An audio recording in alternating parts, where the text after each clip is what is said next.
हाँ जी। लड़को, सीए क्यों शुरू किया है? पता नहीं। ये क्या मतलब, मैं कब्रिस्तान में बैठ के ना खताब कर रहा हूँ।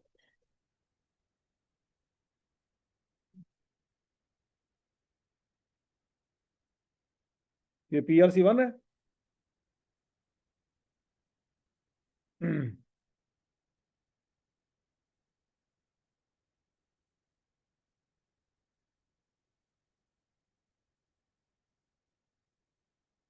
तो सीए शुरू क्यों किया?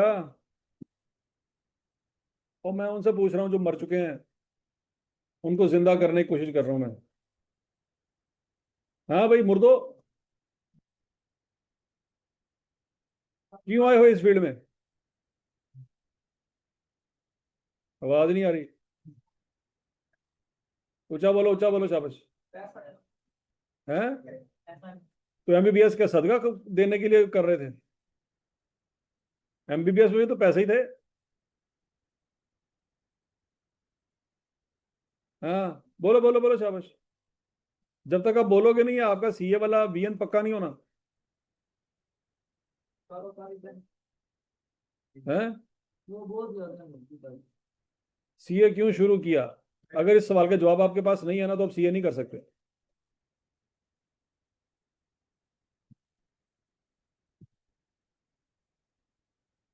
अगर इस सवाल का जवाब आपके पास नहीं है कि आपने सीए क्यों चूज किया, तो आपको सीए छोड़ने में भी टेंशन नहीं होनी। महीने बाद आपको पता लगेगा जो फलां यूनिवर्सिटी में दाखिले ओपन हो गया, वहां पे अप्लाई कर दें। 2 महीने बाद आर्मी का टेस्ट ओपन हो गया, वहां अप्लाई कर दें। 3 महीने बाद IBA में ओपन हो गया, वहां पे अप्लाई कर दें।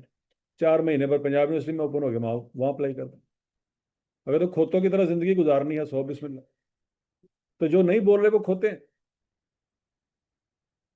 क्योंकि उन खोतों को पता ही नहीं है कि वो खोते क्यों हैं। मैं दोबारा पूछ रहा हूँ, सीए क्यों स्टार्ट किया? तो थोड़ी शक्लें हैं बिजनेस वाली। बिजनेसमैन ऐसे होते हैं। वो तो खोल के गूगल से सर्च कर ले। दुनिया की हर शायद गूगल से सर्च कर लेना। हूँ बिजनेसमैन की फोटो तेन मैं वहानी है।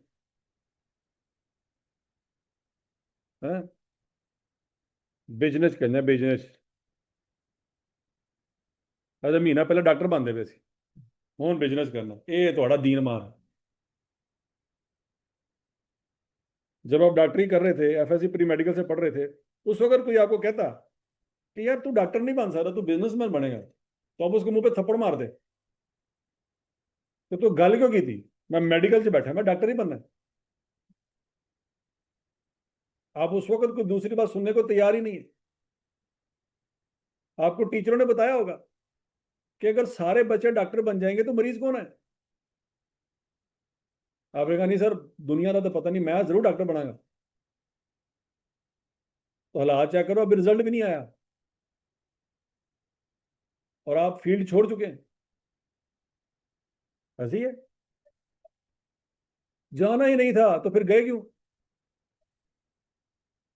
तो अभी भी कोई जबरदस्ती कर रहा होगा।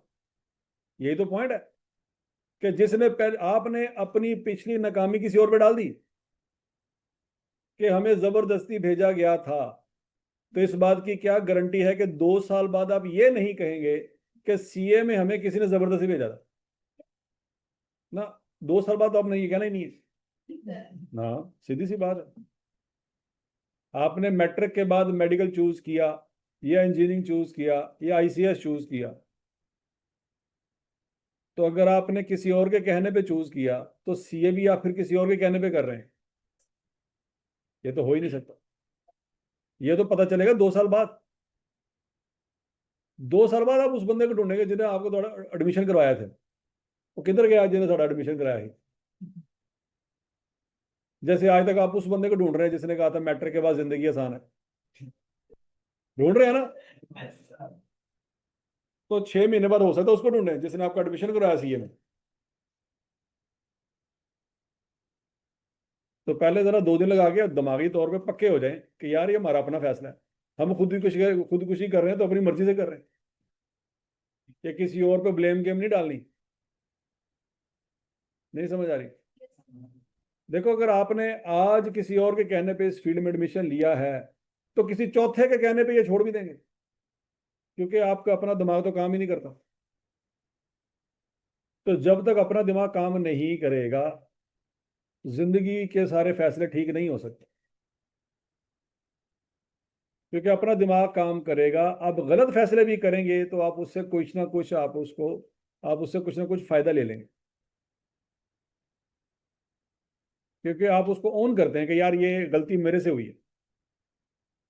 लेकिन आप गलती करने के बाद आप किसी और पे डाल देते हैं कि यार उसकी वजह से मैंने ये गलती की है, तो इसका मतलब ये आप दोबारा गलती करेंगे, क्योंकि गलती से आपने सबक सीखा ही नहीं।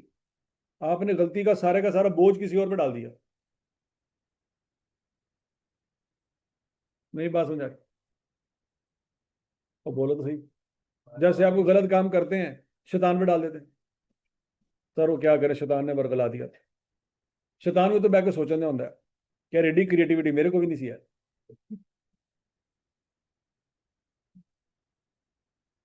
नहीं बात समझ आई? आज के जमाने में जो टेक्नोलॉजी है, क्या ये शैतान को पता थी? तो ये टेक्नोलॉजी किसने बनाई? इंसान ने। अगर ये टेक्नोलॉजी शैतान को पहले दिन पता होती, तो वो पहले दिन से लेके आज तक कितने इंसानों का बेड़ा गर्क कर चुका होता। तो ये टेक्नोलॉजी शैतान ने तो नहीं बनाई, किसने बनाई? और उस टेक्नोलॉजी का हम जिस तरह से इस्तेमाल करते हैं, क्या बाबा आदम के जमाने में शैतान को अगर पता होता कि भाईजान चैट जीपीटी भी आना है, तो उस जमाने में चैट जीपीटी से पूछ लेता कि मुझे क्या करना चाहिए। तो बात समझ आ रही कि नहीं आ रही? तो उसी वक्त सीधा हो जाता। लेकिन आज की नस्ल जो शैतान पे अपने गुनाह डाल रही है, शैतान भी हैरान परेशान है, यार एडा तो मैं भी नहीं सोचे, तजर्बे ज रहा कर दे मेरे से। समझ लगी है? तो हमारा एक कौमी मसला है, क्या कोई काम सीधा हो जाए असी कीता है, तो कोई काम पुठा हो जाए फलान ने कीता। शैतान बेचारा गूंगा है, अगर उसको जुबान मिली होती तो ਤੁਹਾਨੂੰ आ के एक एक ਨੂੰ ਚੰਡਾ ਮਾਰਦਾ ਕਿ ਤੁਸੀਂ ਇਹ ਕੰਮ ਕੀਤੇ ਨੇ, ਇਹ ਤੁਸੀਂ ਮੇਰੇ ਖਾਤੇ 'ਚ ਪਾਈ ਜਾ ਰਹੇ ਹੋ। ਕਿਆਮਤ ਵਾਲੇ ਦਿਨ ਮੈਂ ਆਪਣਾ ਹਿਸਾਬ ਦੇ ਲਾਂ, ਬੜੀ ਗੱਲ ਹੈ, ਉਹ ਮੈਂ ਤੁਹਾਡਾ ਵੀ ਦੇਣਾ है।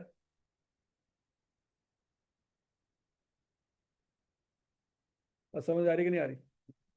तो ये हमारा इज्तिमाई मसला है कि अगर कोई काम अच्छा हो जाए तो बल्ले बल्ले, ना अच्छा हो तो दोस्त के पल्ले, कि भाईजान दोस्त ने कहा सी कर लो, मैं तो नहीं किया।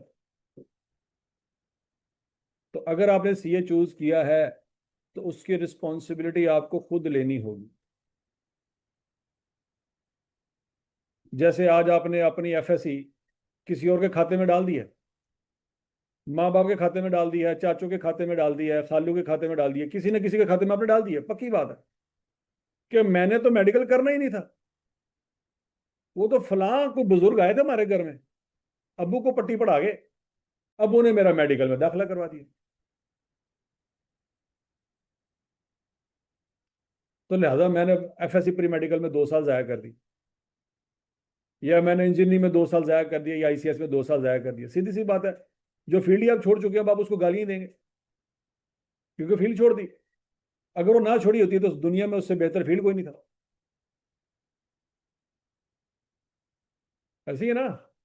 आप आज इस फील्ड में हैं, आपके लिए हर चार्टर्ड अकाउंटेंट एक आइडियल बंदा होगा कि यार मैंने ऐसा बनना है,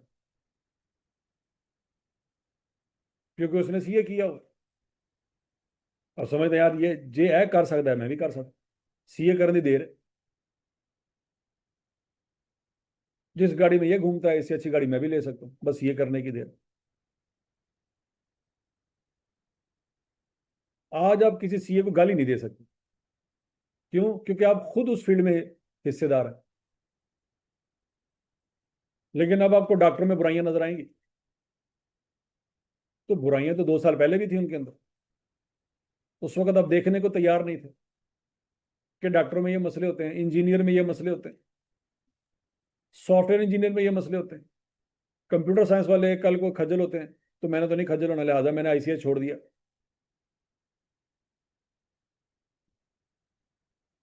बात समझ आ रही कि नहीं आ रही?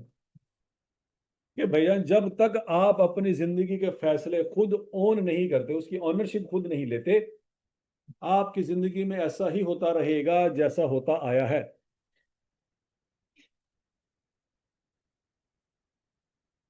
अपनी जिंदगी को अपने हाथों में कंट्रोल करो। आपको पता हो कि मैं ये काम करने जा रहा हूं तो इसमें मेरी ही 100% रजामंदी शामिल है, किसी और का फैसला शामिल नहीं है। क्योंकि बाद में आपने अपनी नाकामी को किसी और के खाते में डाल देना है।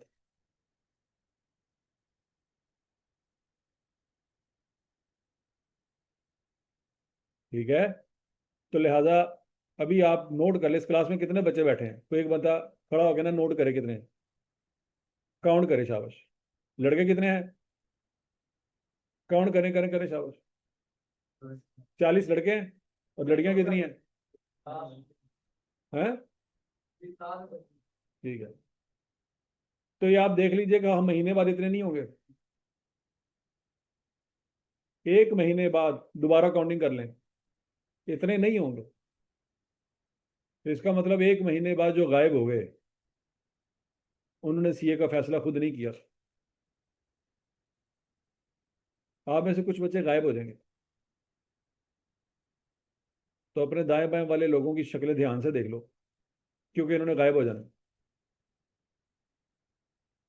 क्यों गायब हो जाना है? क्योंकि उन्होंने सीए का फैसला खुद नहीं किया था। अभी तो नहीं मान रहे, लेकिन महीने बाद मानेंगे।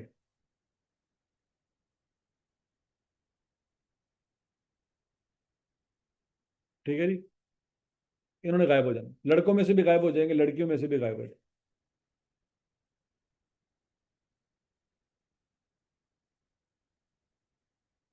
तो वही मैं कह रहा हूँ कि भाई जिसने महीने बाद गायब होना है ना, वो आज अगर ठंडे दिमाग से सोचे, तो जो फैसला उसने महीने बाद करना है वो आज कर लेगा।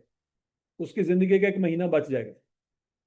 वैसे तो 18 साल बर्बाद कर दिया आपने, लेकिन कम से कम आज से ऑनवर्ड अपनी जिंदगी का एक एक मिनट जो है ना, वो खुद से उसमें मीनिंगफुल चीज़ों के डिसीजन लें कि यार ये काम फजूल है, ये काम जो है इंपॉर्टेंट है। फजूल काम पे टाइम ज़ाया नहीं करना, इंपॉर्टेंट काम करना है। बात समझ लगी कि नहीं लगी? तो महीना आपका ज़ाया हो जाएगा, महीने बाद आप सीए की फील्ड छोड़ेंगे, कोई और जाके फील्ड चूज कर लेंगे। तो यार आप अपना महीना बचा लो, अभी से डिसाइड कर लो। हम ये नहीं कह रहे कि जो सीए नहीं करता वो भूखा मर जाता है। ये तो हमने एमबीबीएस में भी सोचा था कि जिंदगी है तो एमबीबीएस की है बस। बाकी सब लोग जो जिंदगी है ना, वो जाया कर रहे हैं। एक ही बंदा दुनिया में अक्लमंद पैदा हुआ, वो कौन है? डॉक्टर।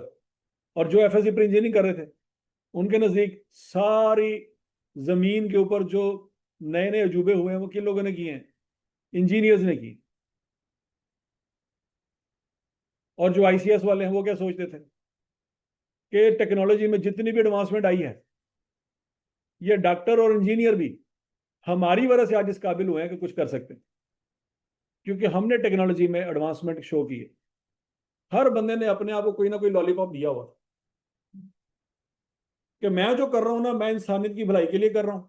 बाकी सब जो है ना उस पर डिपेंडेंट है। फिजिक्स वाले टीचर हमें बताया करते थे कि फिजिक्स के अलावा दुनिया में कख नहीं। फिर केमिस्ट्री वालों ने आगे बताना करना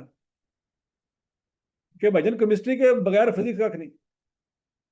फिर बायो ने आगे बताना कि अगर बायो ना ना होती तो फिजिक्स केमिस्ट्री भी ना होती, क्योंकि बायो थी तो इंसानियत इस जमीन पर नजर आई।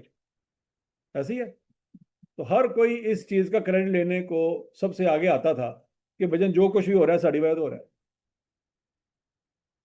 हालांकि ऐसा नहीं है। तो आप जिस फील्ड में हैं वो फील्ड, आप ये नहीं कह सकते कि जनाब यही फील्ड सारी दुनिया चला रहा है। सारे फील्ड आपस में मिलकर एक दूसरे के साथ कोऑपरेट करके कुछ ना कुछ कर रहे हैं। नहीं बात समझ? ठीक है ना? आप जो सीए कर रहे हैं, सीए करके करना क्या है? हैं? बोलो तो सही, सीए हो गया आपका, डिग्री मिल गई, आपके हाथ में आ गई, अब बाहर जाके क्या करना, रेडी लानी है? आवाज नहीं आ रही। तो सी आपका हो गया आगे है, जॉब करनी। तो आप जो जॉब कर देना वो सारे सीए ने। आप सबके पेरेंट्स जॉब कर रहे होंगे, वो सारे सीए हैं? कोई भी सीए नहीं है। तो जॉब तो वो भी कर रहे हैं, आपने कौन सी जॉब करनी है जो वो नहीं कर रहे? तो बोलो अगली चबल। सवाल है, आपको क्लियर होना चाहिए, सीए क्यों कर रहे हैं भाई? और सीए हो गया तो बाद में क्या करेंगे? हैं? टैक्स में? तो टैक्स में तो बहुत सारे एलएलबी वकील बैठे हुए हैं, टैक्स तो वो भी कर रहे हैं। इंटरनेशनल में भी वकील बैठे हुए हैं। टैक्स में तो लॉ है ना, लॉ सबसे ज्यादा कौन पढ़ता है? वकील। आप जरा आज बैठ के किसी सर्च मारे, इनकम टैक्स रिटर्न कौन फाइल कर रहा होता सबसे ज्यादा? ये वकील फाइल कर रहे हैं। तो इनकम टैक्स में घुसने के लिए सीए की जरूरत तो नहीं है। हाँ जी, और सीए कर लिया, खून की करना है?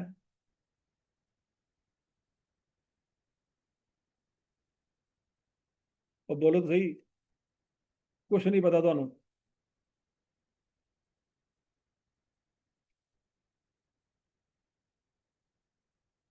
देखो आपको अगर कहना डॉक्टर साहब की ये दवाई खा लें, तो अब 36 दफा सोचेंगे क्या खानी क्यों है?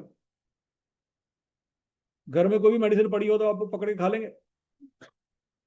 100 दफा सोचेंगे कि खानी क्यों है, ये किस मकसद के लिए है, इससे होता क्या है, किस वक्त खानी है, और कितनी खानी है? इन सारे सवालों के जवाब सोचेंगे कि नहीं सोचेंगे खाने से पहले, कि इसके साइड इफेक्ट हो सकता है ज्यादा हो? मेनू को मसला नहीं है, मैं तके ना खा ला।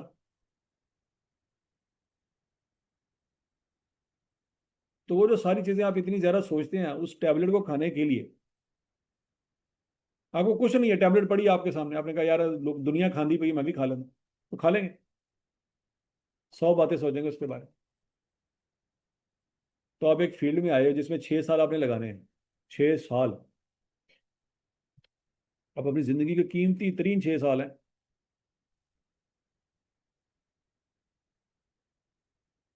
तो आपने उसके बारे में थोड़ी सी वर्किंग भी नहीं की, कि यार मैं अपनी जिंदगी के 6 साल इन्वेस्ट करने जा रहा हूँ, तो ये मैं क्यों करने जा रहा हूँ?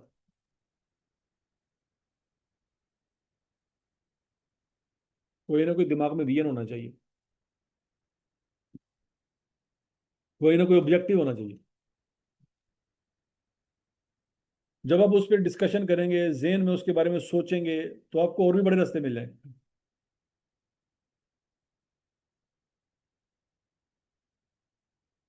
समझ लगिए। तो जब वो आपको वो रास्ते मिल जाएंगे, आप उसी वक्त सीए छोड़ दें।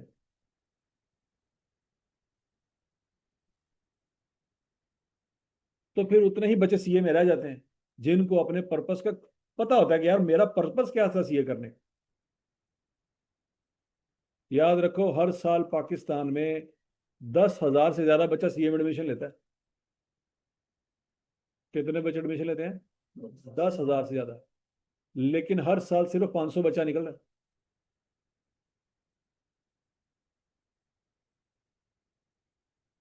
है। एंटर कितने हो रहे हैं? 10,000। और निकल कितने रहे हैं? 500। 9,500 बच्चा हर साल इस फील्ड में फंस जाता है।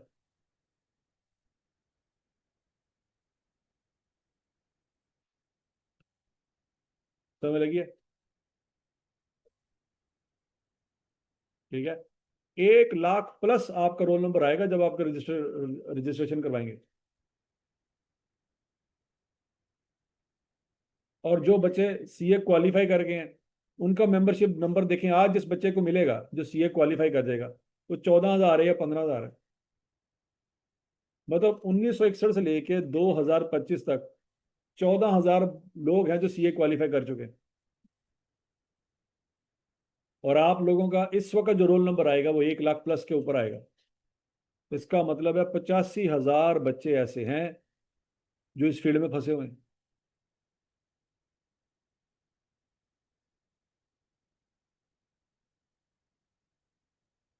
और समझ आ रही बात की?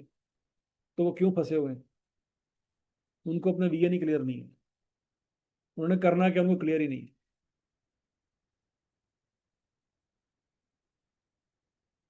आप आज क्लास पढ़ के घर जाएं, अपने सीनियर्स को देखें, किसी के बारे में आपको पता लगेगा कि यार ये बंदा मुल्तान से आया था, लाहौर, आज से 4 साल पहले आया था।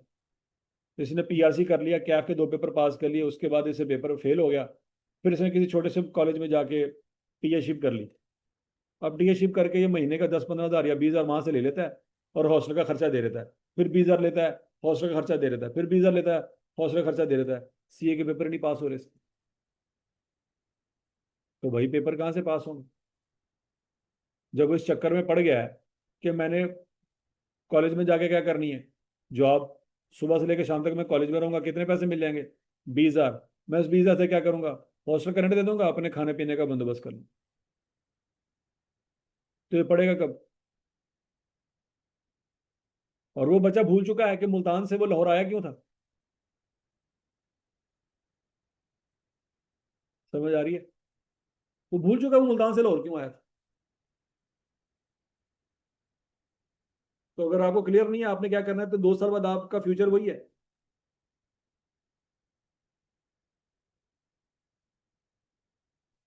मैं अपना व्हाट्सएप खोल के दिखाऊं तो आपको, मैं लोगों के मैसेज पढ़ाऊं कि सर 2021 में मैंने सीए शुरू किया था, मेरा उस वक्त पीआरसी पास हो गया था, आपसे पढ़ा था, मेरा अकाउंटिंग का पेपर, क्यूएम का पेपर, फलाना पेपर पास था। फिर उसके बाद मैंने कैफ में पेपर एडमिशन ले लिया, 2 पेपर पास हो गए, बाकी रह गए। फिर घर में मसले मसाइल थे, मैंने जॉब शुरू कर ली 30-35 हज़ार की। अब वो करते करते मेरे से 5 साल हो गया सर, सिर्फ कैफ के 2 पेपर पास है। मैं बताएं मैं क्या करूं? 5 साल हो गए हैं, और कैफ के सिर्फ 2 पेपर पास। जिस तरह खोतों की तरह आप लोगों ने सीए चूज किया, तो खोतों की तरह कल को जॉब भी कर लेंगे। क्योंकि ना सीए चूज करते वक्त पता था क्यों चूज किया, तो ना जॉब करते वक्त अब सोचेंगे जॉब क्यों कर रहे हैं भाई, को पता ही नहीं है। अगर सीए का पर्पस पता होता कि हम सीए कर क्यों रहे हैं, तो बंदा कभी जॉब ना करता। वो कहता मैं भूखा मर जाऊंगा, मैंने जॉब नहीं करनी, मैंने क्या करना है, मैंने पेपर पास कर। फिर उसके पेपर भी पास हो जाते, और वो 6 साल में क्वालिफाई भी कर जाते। लेकिन पर्पस क्लियर ना होने की वजह से उसको पता ही नहीं वो क्या कर।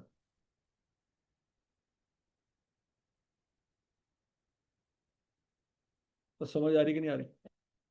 तो आप एक फील्ड में आए हो 6 साल लगाने के लिए, कम से कम कितने साल? और आपकी जिंदगी के कीमती 3-6 साल हैं ये। ये वो 6 साल है जिंदगी के, जो आपकी जिंदगी का अगले 40 साल को की तकदीर को लिखेंगे। आपकी जिंदगी के अगले जो 40 साल है वो कैसे होंगे, इन 6 सालों पर डिपेंड करता है। पहला ये है, याशी करें, घूमें फिरें, रोटी छोटी खाएं, लाहौर देखें, फिर इस्लामाबाद देखें, फिर नारायणगंज घूम के आए, गिलगित बल्तिस्तान, चाइना बॉर्डर तक जाए। यश ही करें फिर, छोटी मोटी नौकरी कर लें, 25-30 हज़ार रुपये कमाएं। दुनिया में कोई बंदा आपको पूछने वाला नहीं है।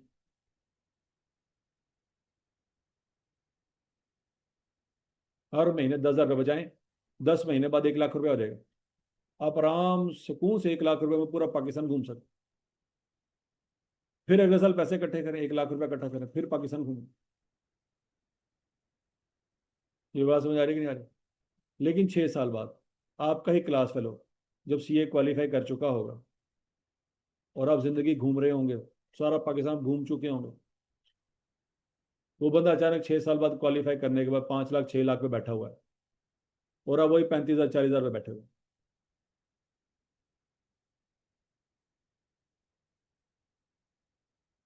अब जिंदगी की असल दौड़ शुरू होगी। 6 साल गुजार लिए आपने भी, और आपके दोस्त ने भी। आपने 6 साल फुल यशी की, आपके दोस्त ने 6 साल फुल चिल्ला काटा, सुबह से लेकर शाम तक वो कमरे में बैठा रहा। आपने फुल यशी की।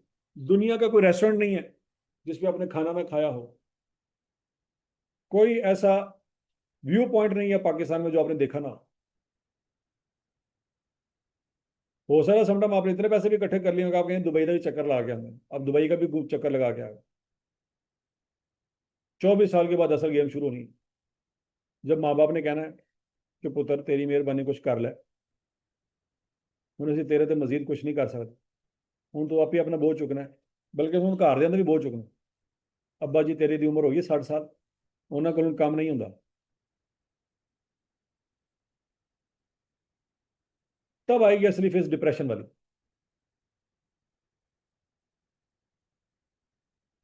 वो है असल जिंदगी जो जिसमें डिप्रेशन शुरू होते हैं, जिसमें एंग्जाइटी होती है, बंदा घर वालों से झूठ बोलना शुरू कर देता है। आपने जितनी याशी करनी थी कर ली, जवानी था, जवानी का तकाजा था जी, बच्चे को घूमना चाहिए जी, बच्चे को इस जवानी की उम्र में हर चीज का पता होना चाहिए, तो अपने घूमने फिरने में कोई कसर नहीं छोड़ी।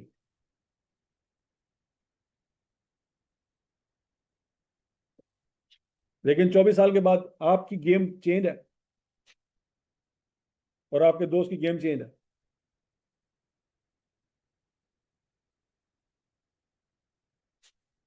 समझ आ रही बात की नहीं आ रही? आपने 2 टके की नौकरी के लिए अपना कैरियर दांव पे लगा दिया।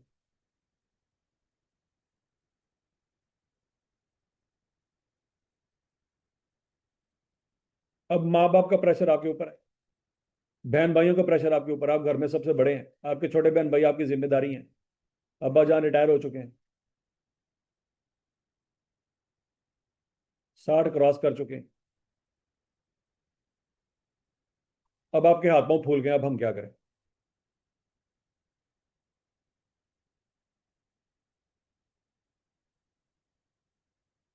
समझ आ रही कि नहीं आ रही?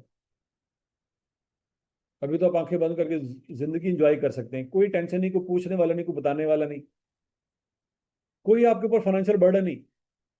अभी तो पैसे घर से आ रहे हैं।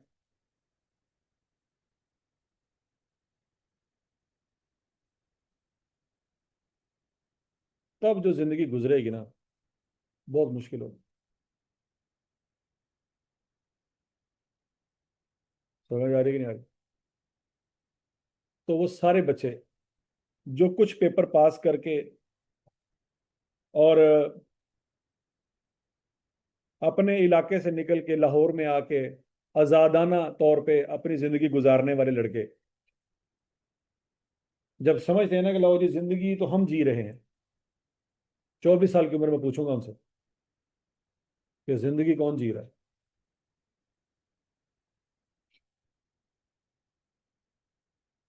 ठीक है, हमारे पास इतने लंबे लंबे मैसेज पड़े हैं ना उन बच्चों के जो बड़े शाइनिंग थे, 90% से ऊपर नंबर थे उनके, मेडिकल में, इंजीनियरिंग में।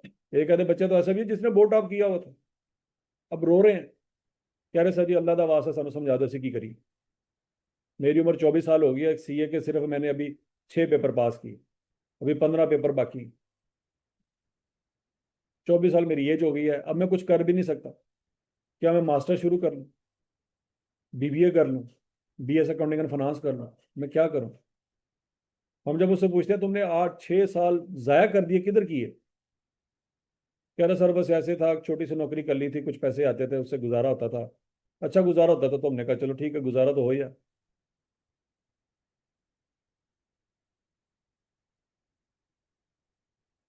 तो 90% बच्चों के हालात ये हैं। आप अपने दाएं बाएं जाके हौसलों में देखें, आपको पता चल जाएगा कि जो कैफ वाले बच्चे हैं वो क्यों इतने डिप्रेशन में हैं, क्यों उतने जो है वो हमें डिमोटिवेट करते रहते हैं 24 घंटे। उनसे जब भी कोई बात कर लो वो यही कहते हैं पुत्र तो कैफ जाएंगे तो पता लगेगा। वो हमें ऐसा क्यों कहते हैं? क्योंकि उन्होंने गलत फैसले किए हुए अपनी जिंदगी के।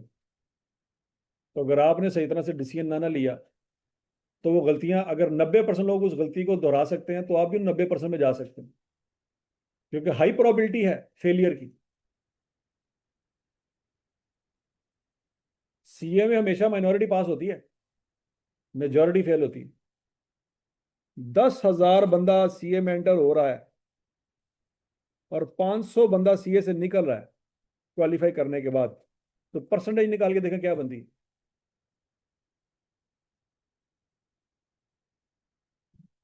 निकाले जरा परसेंटेज। 5% बनते हैं। कितने परसेंट? 5%। तो क्या ये 10,000 बंदों में से क्या सिर्फ 500 थे जो एफएससी करके आए थे? सोचो। बाकी 9,500 बच्चे सीधा मदरसे से उठ के आए थे। क्या उनको इंग्लिश नहीं आती थी? क्या उन्होंने मैट्रिक नहीं किया था? क्या उन्होंने एफएससी नहीं की थी? वो बोलो तो सही। यही थी ना। तो फिर वो 9,500 बच्चा पीछे क्यों रह गया?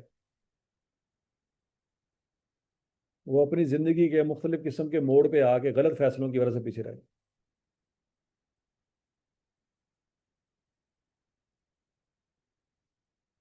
समझ आ रही है? तो बच्चों, आपने ये चीज क्लियर करनी है कि आपको जब भी कभी सीए में, किसी भी पेपर में, किसी भी फील्ड में, किसी भी स्टेज पे कोई मसला आए, कोई परेशानी आए, तो आपने 1 सेकंड के लिए रुक के सोचना है कि आप लाहौर में करने क्या आए थे। क्या वाकई आप लाहौर में 20-25 हज़ार की नौकरी करने के लिए आए हैं? तो बोलो तो सही। हमें आगे बच्चा कहता है सर हॉस्टल की फीस बहुत ज्यादा है, हॉस्टल के खर्चे बहुत ज्यादा हैं, खाने शाने के मसले मसाइल हैं, घर वालों ने पैसे देने से मना कर दिया। तो अब मैं सोच रहा हूँ छोटी मोटी नौकरी कर लूँ, बराए मेहरबानी मेरी को नौकरी लगवा दो। हम उसे कहते हैं कि तू नौकरी ना कर, तेरी मेहरबानी तू पेपर पास कर। वो कहता है नहीं सर, आपको पता ही नहीं है, नौकरी मेरे लिए बड़ी जरूरी है। और हमें पता होता है कि वो ये बात क्यों कर रहा है और कैसे कर रहा है। हमें पता होता है कि नौकरी अगर इसने कर ली तो ये क्या, इसका सीए नहीं होना।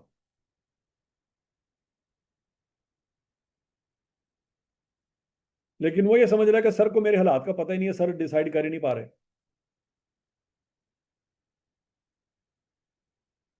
और वो फिर सर से छुप छुपा के नौकरी करना शुरू कर देता। फिर वही 4 साल बाद सर के पास दोबारा आता कि सर 4 साल हो गया सिर्फ 2 पेपर पास हुए। सर फिर उसको वही मशवरा देते, भाई नौकरी छोड़ दे, नौकरी नहीं उससे छूट रही। क्यों? वो कहते सर देखिए 40-50 हज़ार नौकरी से आ रहा है, मैं नौकरी छोड़ दूंगा तो क्या करूंगा। यही तो हम कह रहे हैं कि तू नौकरी छोड़ेगा तो टका के मेहनत करेगा, तेरे पास टाइम कम होगा। नौकरी के साथ तू टका के मेहनत नहीं कर पाएगा।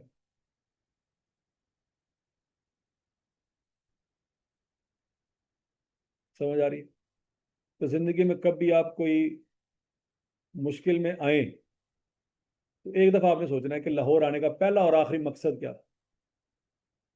देखो, लाहौर आने का अगर आपका मकसद ये है ना कि हमने सारा लाहौर घूमना है, तो आज आप एक बाइक पकड़े, उसमें टैंकी फुल करवाएं, सारा लाहौर आज घूम के आए, ताकि आपके लाहौर वाला कीड़ा मर जाए कि लाहौर घूमना है जी। बैरियर टाउन नहीं वेख्या, डीएचए नहीं वेख्या सी, गुलबर्ग नहीं पूरा वेख्या अज तक। ठीक हो गया जी। तो हमने सारा वो अंदरून लाहौर हमने आज तक देखा ही नहीं है। लोहारी गेट क्या है, भाटी गेट क्या है, मोची गेट क्या है, ये इतने गेट है लाहौर के, किधर है? तो सैलाब आया, पानी देखने जाना है। तो इतने जिंदगी के पर्पस है वो जो फुलफिल करने हैं। तो बाइक आज पकड़े, सारा लाहौर घूम के आए आज, हर तरह का रेस्टोरेंट का खाना ट्राई कर ले महीने के अंदर अंदर, ताकि ये वाले मसले आपको दोबारा जिंदगी में तंग ना करें। ये जो आपकी फैंटेसी है ना कि यार वो फलां वाला एरिया तुमने देखा ही नहीं है, कि जब टाइम मिलेगा बैरियर टाउन जरूर देखना है, तो भैया आज टाइम मिला हो जाओ, आज ही देख के आओ, जान छुड़ाओ इस चीज से। समझ लगी कि नहीं लगी? ताकि हर तरह के मसलों से बाहर निकल के आप क्लियर कट फोकस के साथ इस चीज को शुरू करें। अगर ये चीजें आपके साथ दिमाग में आपको तंग करती रहेंगी, करती रहेंगी, करती रहेंगी, तो आपसे पढ़ाई नहीं होनी।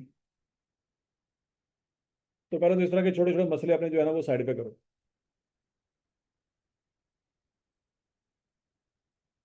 समझ लगी बात? क्योंकि आप एक बहुत मेजर काम करने जा रहे हैं, इससे बड़ा मेजर काम आपने जिंदगी में आज तक नहीं किया। एफएससी आपकी 2 साल की थी। मेडिकल वाला कीड़ा आपके दिमाग में मैट्रिक से आया ना। इंजीनियरिंग वाला कीड़ा कब आया? मैट्रिक में ही आया ना। मैट्रिक के बाद आपने सोचा यार मेडिकल में जाना है कि इंजीनियरिंग में जाना है। तो वहां पे आप कितने साल लगा के आए हो? 2 साल। यहाँ पे कितने लगाने हैं? 6 साल।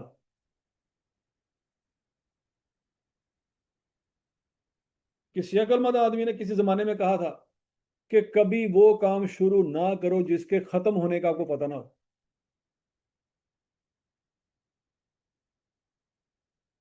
समझ आ रही है? ऐसा नहीं करना चाहिए आप लोगों के। यहाँ पे काम शुरू कर लें और कहें जी ठीक है जो उन किस्मत में लिखा था अभी मुक जाएगा। ऐसे नहीं होना। जो काम आप शुरू करने जा रहे हो उसकी कीमत का आपको पता होना चाहिए। इसकी कीमत आपकी जवानी के 6 साल है कम अज कम। ये मैं कम अज कम साथ साथ कहता रहा हूँ, क्योंकि कम अज कम 6 साल है। इससे ज्यादा भी हो सकते हैं। बात समझ आ रही कि नहीं आ रही? तो अगर आप अपनी जिंदगी के 6 साल इस पे लगाने जा रहे हो तो तसल्ली से सोच लो कि 6 साल लगाने के बाद जो मुझे हासिल होगा, क्या उसके लिए 6 साल की कीमत ठीक है या कीमत ज्यादा है? अगर तो कीमत ज्यादा है तो भैया इसी वक्त आप कोई ऑप्शन चूज कर लें। लेकिन अगर आप इसलिए इस फील्ड में आए हैं कि यार और कोई ऑप्शन नहीं है, तो इस वक्त जिस वक्त ऑप्शन मिली आप निकल जाएंगे। नहीं बात समझ आ रही? अगर आप इस फील्ड में इसलिए आए हैं कि आपके पास और कोई ऑप्शन नहीं थी,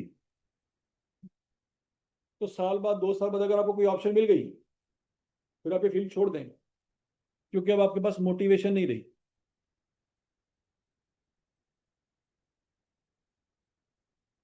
ठीक है? फिर आपके लिए बड़ा मसला आ जाएगा बच्चों। तो 10,000 बच्चा हर साल एंटर होता है और 500 बच्चा हर साल यहां से निकलता है। तो हर साल 9,500 बच्चे इस फील्ड में फंसता जा रहा है, फंसता जा रहा है, फंसता जा रहा है। निकलने वाले बच्चे एलियन नहीं है, वो भी आपकी तरह के हैं। किसी के 600 नंबर आए हैं एफएससी में, किसी के 700 नंबर आए हैं, किसी के 750 नंबर आए हैं। ये वो हैं जो पास कर चुके हैं, सीए क्वालिफाई कर चुके हैं। और जो फंसने वाले बच्चे हैं वो बोर्ड टॉपर हैं।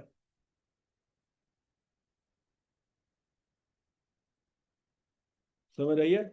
Lahore board topper. उसको लगता था कि मैंने अब जो टॉप करना था, मैंने जिंदगी में जो पढ़ना था पढ़ लिया, अब मुझे पढ़ने की जरूरत नहीं है। उसने पीआरसी का 3 पेपर दिए, एक पास हुआ, 2 फेल हो गए। फिर उसने 2 पेपर दिए, एक पास हो गया, एक फेल हो गया। फिर उसने एक पेपर दिया, वो पास हो गया। फिर उसने कैफ के 4 पेपर उठाए, 4 दिए, एक पास हो गया, 3 फेल हो गए। फिर 3 दिए, एक पास हो गया, 2 फेल हो गए। अल्टीमेटली उसने 3 साल बाद सीए छोड़ दिया। उसने कहा लानत पे जो है तो पेपर नहीं पास होते। फिर उसने एसीसी शुरू कर दिया। एसीसी में पहले 3 पेपर दिए, तीनों पास। अगले 3 पेपर दिए, 2 पास, एक फेल। उसके बाद अगले 3 पेपर दिए, एक पास, 2 फेल। अगले 4 पेपर दिए, चारों फेल। उसने सीए भी छोड़ दी, एसीसी भी छोड़ दी। तो ऐसा क्या हुआ उस बच्चे के साथ? बोर्ड टॉपर था, ना वो सीए कर सका, ना एसीसी कर सका।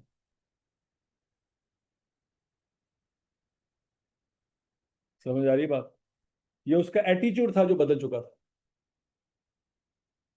वो समझता था ले, मैं जो पढ़ना है जिंदगी में जैसे ऐसे पढ़ लिया बस, अब मुझे पढ़ने की जरूरत नहीं है। ये सारे लोग जो हैं ये मेरे पीछे हैं, क्योंकि मेरे नंबर सबसे ऊपर है, मैं सबसे ज्यादा जहीन हूं। जब ये कीड़ा उसके दिमाग में बैठ गया तो उसने वो मेहनत करना छोड़ दी जो मेहनत वो कभी एफएससी में किया करता था। और उसका नतीजा क्या निकला? पहले वो समझता रहा कि सीए औखा है, फिर उसने सीए छोड़ के एसीसीए किया तो एसीसीए भी औखा हो गया। तो मसला ना सीए में है ना एसीसीए में है। मसला किस चीज में है? मसला हमारे अंदर है।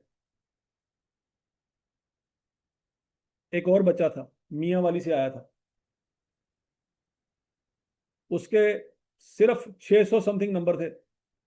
उसका सीए में एडमिशन नहीं हो रहा था। उसने क्यूआईटी का एग्जाम दिया, फेल हो गया। दूसरी दफा एग्जाम दिया, फेल हो गया। तीसरी दफा एग्जाम दिया, फेल हो गया। चौथी दफा एग्जाम दिया, फेल हो गया। अभी सीए में एंट्री नहीं हो पाया। 7वीं दफा उसने एग्जाम दिया तो वो पास किया उसने। मियाँ वाली से था, 600 नंबर थे एफएससी में। उसके पास दुनिया में और कोई ऑप्शन नहीं थी। उसने पंजाब यूनिवर्सिटी में अप्लाई किया, उसका सिंपल बीए इस्लामियत में दाखिला नहीं हुआ।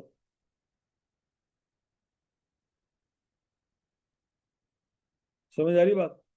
उसे सिंपल बीए करना चाहिए, उसका दाखिला नहीं हुआ। उसने कहा मुझे बीए इंग्लिश करने दो, उन्होंने कहा भाईजान उसमें भी मेरिट है, 86% है, तुम्हारा उसमें भी दाखिला नहीं हो सकता। तमाम पंजाब यूनिवर्सिटी के तमाम डिपार्टमेंट के पेपर उसने एग्जाम दे के देखे, कहीं पे भी उसका दाखिला नहीं हुआ। आ गया, लगा हुआ सीएम, सी में भी दाखिला नहीं हुआ, लेकिन उसमें अपॉर्चुनिटी थी कि एंट्री टेस्ट का पेपर पास कर लो, आपका दाखिला कर लेते। उसने मेहनत की, 7वीं दफा जाके उसका पेपर पास हुआ। लेकिन जब उसका क्यूईटी का एग्जाम पास हुआ ना, तो उसको समझ आ गई कि पेपर पास कैसे होता है। 7 दफा फेलियर का मुंह देखने के बाद उसको आइडिया हो गया कि फेल होने की वजूहात क्या हैं और पास होने के तरीके कौन सा। उसने वो सारी चीजें सीख ली अपने फेलियर से, उसने अपने पल्ले बांध ली। पीआरसी के एग्जाम दिए, 3 महीनों में सारे पेपर पास। कैफ के 4 पेपर उठाए, 6 महीनों में वो चारों पास। फिर कैफ के अगले 4 उठाए, 6 महीनों में वो चारों पास। 1.5 साल में उसने पीआरसी और कैफ सारे पास कर लिए। पाकिस्तान की बेस्ट ऑर्गेनाइजेशन में उसके आर्टिकल हुए पीडब्ल्यूसी में। अगले 2 साल के अंदर उसने सीए फाइनल के सारे paper pass. With in article वो क्वालिफाई कर गया। आर्टिकल में भी 6 महीने रहते थे। हांगकांग का एक क्लाइंट था जो पीडब्ल्यूसी के साथ अटैच था, वो उसके जो है ना वो ईआरपी इंप्लीमेंट कर रहा था। हांगकांग वालों को उसका काम पसंद आया, तो उसने कहा तुम्हारे पास आ। उसने कहा सर मेरे तो आर्टिकल रहते हैं। उसने कहा मसला ही कोई नहीं, हम तुम्हारे पार्टनर से बात करें, तुम्हारे आर्टिकल ही हम खत्म करवा देंगे। अभी 6 महीने के आर्टिकल रहते थे। उस वक्त एक क्लॉज होती थी कि अगर कोई बंदा विद इन आर्टिकल क्वालिफाई कर जाएगा तो उसकी ट्रेनिंग 3.5 साल की नहीं होगी, 3 साल की होगी। 6 महीने उसको एग्जाम है। तो 6 महीने पहले अपनी ट्रेनिंग खत्म करके वो हांगकांग चला गया। हांगकांग में उसने 2 साल लगाए। वहां हांगकांग में बैठे बैठे उसको दुबई से कॉल आई, दुबई चला गया। दुबई में उसने 2-3 साल लगाए। दुबई में जब उसकी नौकरी शुरू हुई थी तो वो 25 लाख रुपए पर मंथ ले रहा था। एक महीने का वो 25 लाख रुपए ले रहा था। उसने 2 साल वहां पे काम किया, कितना पैसा इकट्ठा किया होगा सोचो जरा। 2 सालों में दुबई में काम करके उसने कितना पैसा इकट्ठा किया होगा। 25 लाख एक महीने की सैलरी है। समझ आ रही है? उसने 2 साल वहां पे काम किया, पैसे इकट्ठे किए, पाकिस्तान में आया, उसने 3 कारोबार शुरू किए। उसने डेयरी का प्रोजेक्ट ओपन किया, पोल्ट्री का प्रोजेक्ट ओपन किया, और फार्मास्यूटिकल का प्रोजेक्ट ओपन किया। 3 कारोबार उसने शुरू किए कि अगर कोई एक आधा डूब जाएगा दूसरा तो तर जाएगा। तो उसका पोल्ट्री वाला डूब गया, 2 बच गए। उन 2 से उसने इतना पैसा इकट्ठा किया कि तकरीबन तकरीबन 28 साल की उम्र में उसने मियाँ वाली में भी अपना घर बना लिया, कश्मीर में भी अपना घर बना लिया। मियाँ वाली में गर्मी बड़ी पड़ती है, कोई है उस इलाके से? साल में तकरीबन 10 महीने गर्मी पड़ती है। 2 महीने होते हैं सिर्फ, जनवरी का और फरवरी का, दिसंबर और जनवरी का, ये 2 महीने होते हैं जिसमें थोड़ी सी सर्दी आती है बस। अक्टूबर तक वहां पे गर्मियां पड़ती हैं। समझ आ रही बात? और मार्च में दोबारा गर्मियां शुरू हो जाती। उसने कहा कि मेरे माँ बाप साल में 8-9 महीने गर्मियां बर्दाश्त करते हैं, तो मैं कश्मीर में घर बनाता हूँ, इनको मैं कश्मीर में शिफ्ट कर दिया करूंगा। जब कश्मीर में बर्फबारी होगी तो हम मियाँ वाली वापस आ जाएंगे। समय लगी कि नहीं लगी? कारोबार से पैसा आ रहा है, 28 साल उसकी उम्र है, नौकरी छोड़ दी उसने, दुबई छोड़ छाड़ के आ गया, कारोबार सेट हो चुके थे। अब सुबह वो 11 बजे जाता है, कारोबार अपना देखता है कि क्या हो रहा है क्या नहीं हो रहा, 1 बजे 2 बजे वापस। उसका बड़ा भाई निकम्मा, उसने बड़े भाई को कहा यार तू थोड़ा बहुत सॉफ्टवेयर वगैरह सीख ले, तुझे मैं तुर्की भेज देता हूँ। उसने बड़े भाई को तुर्की भेज दिया फैमिली समेत।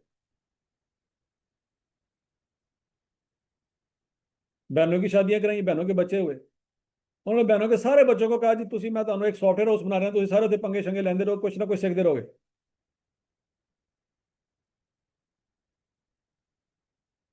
30 साल की उम्र में उसने पूरी फैमिली को उम्रा करवाया।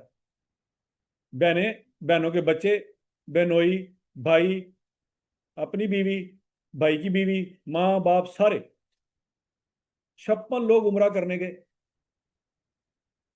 इन 56 लोगों को जरा उम्र की कैलकुलेशन करो, हर बंदे का 3 लाख रुपए।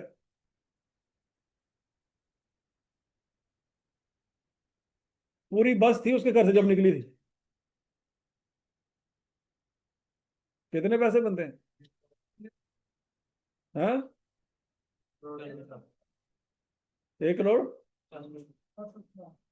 62 लाख तो मल्टीप्लाई नहीं करना था। हाँ, 62 लाख, 68, पौने 2 करोड़ अप्रोक्सीमेटली वो उसने लगाया। और अभी उसकी उम्र कितनी है? 30 साल। तो इसके एफएससी में नंबर कितने थे? 600। 7 दफा फेल हुआ, उसके बाद वो कभी फेल नहीं हुआ।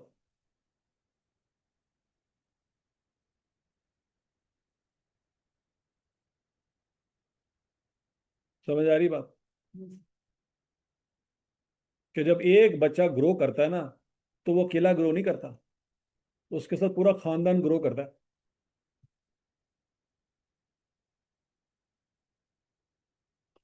समझ लगी कि नहीं लगी? वो अकेला ग्रो नहीं करता, पूरा खानदान, नान के दाद के सारे।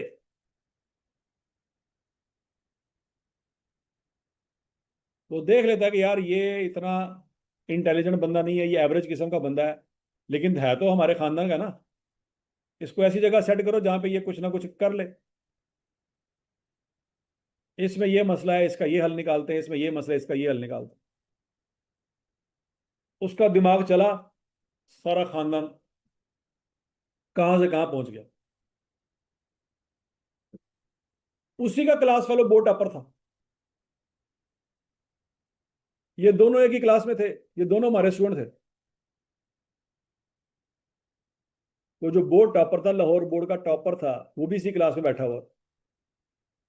वो आज दुबई में काम कर रहा है। ना उसका सीए कंप्लीट है, ना उसके एसीसी कंप्लीट है, और वो दुबई में छोटी मोटी नौकरी कर कर आके गुजारा कर रहा है। उसकी भी 30 साल उम्र है, अभी तक वो शादी नहीं करा सका। और इसकी 25 साल में शादी हो गई थी।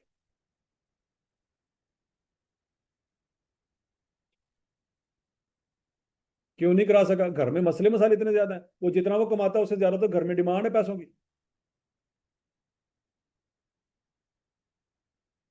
भाई जिस तरह की उसकी क्वालिफिकेशन है उसके हिसाब से उसको नौकरी मिली। नौकरी में जितने पैसे मिले उतने पैसों में अपना सारा घर का देखेगा या खुद खाएगा? तो बात लगी। और एक लड़का जिसने 600 नंबर लिए एफएससी में, आज पूरे खानदान को सपोर्ट कर रहा है। और दूसरा जो एफएससी में बोर्ड टॉपर था, वो आज सिर्फ अपने आप को नहीं संभाल पा रहा।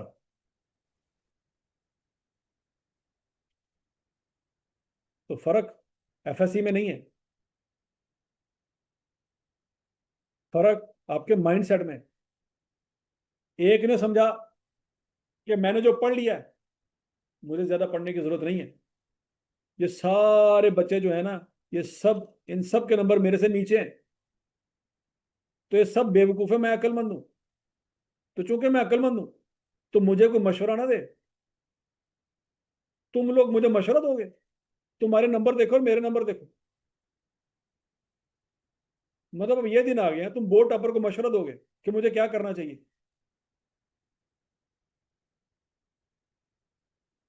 और दूसरा जिसके सबसे कम नंबर है,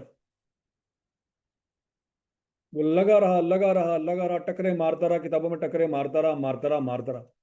एक दिन उसको मिल गया तरीका पेपर पास करने का।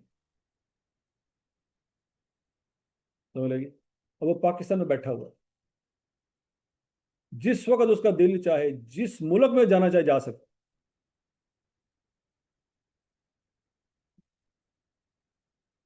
समझ लगी कि नहीं लगी।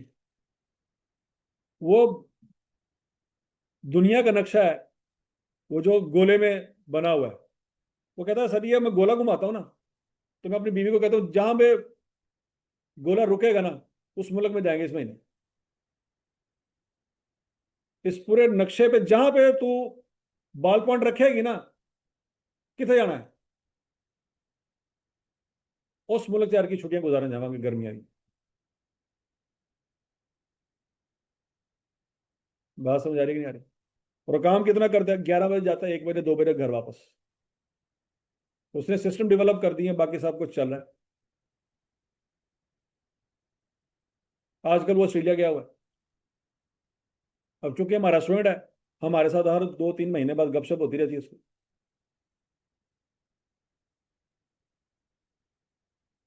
हमारे इसके साथ अच्छी सलाम तो इसलिए है कि जब वो मियाँ वाली से आया था, टकरे मार रहा था, उसके पेपर पास नहीं हो रहे थे, मसले मसाइल थे, फाइनेंशियल इतना स्ट्रांग नहीं था। हमने उसको सपोर्ट किया कि यार तू परेशान ना हो, तू पढ़ जितना पढ़ सकता है, कोई प्रॉब्लम आएगी तो कोई ना कोई हल निकाल लेंगे। तो उसने एक दफ़ा फीस दी, अगली 6 दफ़ा वो पढ़ने के उसके पास पैसे नहीं थे, हमने उसको फ्री पढ़ाया कि अगर तू पढ़ने वाला तो हम तुझे सपोर्ट करेंगे, आखिरी दिन तक सपोर्ट करेंगे। उसने कहा ठीक है सर। 7 दफ़ा उसने पेपर दिया, हर दफ़ा पेपर दे के आके हमारे सामने कहता था सर देखें मैंने ये तैयारी की, ये सारा कुछ किया, मेरा पेपर फिर नहीं पास हुआ। हमने कहा परेशान ना हो, मजीद पढ़ ले थोड़ा सा, इस तरह से देख ले, ये टेस्ट दे ले, ये वाली चीज़ भी पढ़ ले। ऐसे भी हो सकता था सवाल, तूने ऐसे किया होगा। वो लगा रहा लगा रहा लगा रहा। आज हमारा इतना एहसानमंद है कि जब भी कोई उसने बिजनेस डिसीजन या कोई और फैसला करना हो, हमसे ज़रूर एक दफ़ा मशवरा करता है कि सर जी मैं सोच रहा हूँ कि इस तरह ये कर लूँ। हमने कहा यार बिल्कुल कर ले तू, मियाँ वाली में जो तुझे ऑप्शन ज़्यादा बेहतर समझ आती है तो कर ले। क्या सर मैं इस दफ़ा सोच रहा हूँ कि मैं वहाँ पे 3 मंजिला एक हॉस्पिटल खोल लूँ। हमने कहा हाँ यार खोल ले।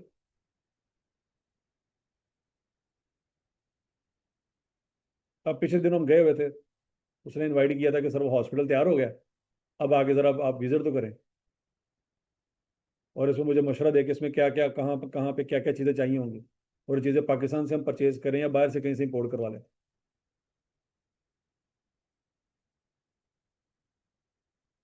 समझ आ रही है। और वो हॉस्पिटल जो है 30 करोड़ रुपए का खोला उसने। 30 करोड़ रुपया लगाया उसने हॉस्पिटल को।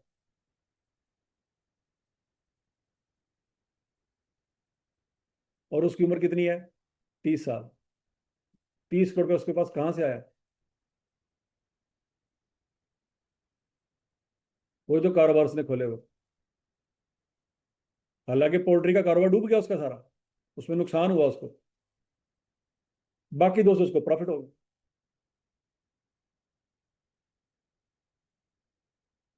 समझ आ रही कि नहीं आ रही। तो बच्चों ये आपका जो एटीट्यूड है टुवर्ड्स स्टडी, टुवर्ड्स एनीथिंग, ये बहुत ज्यादा मैटर करता है कि आप उस चीज को हासिल कर सकेंगे कि नहीं कर सकेंगे। आपका एटीट्यूड बताएगा आपका फ्यूचर कैसा है।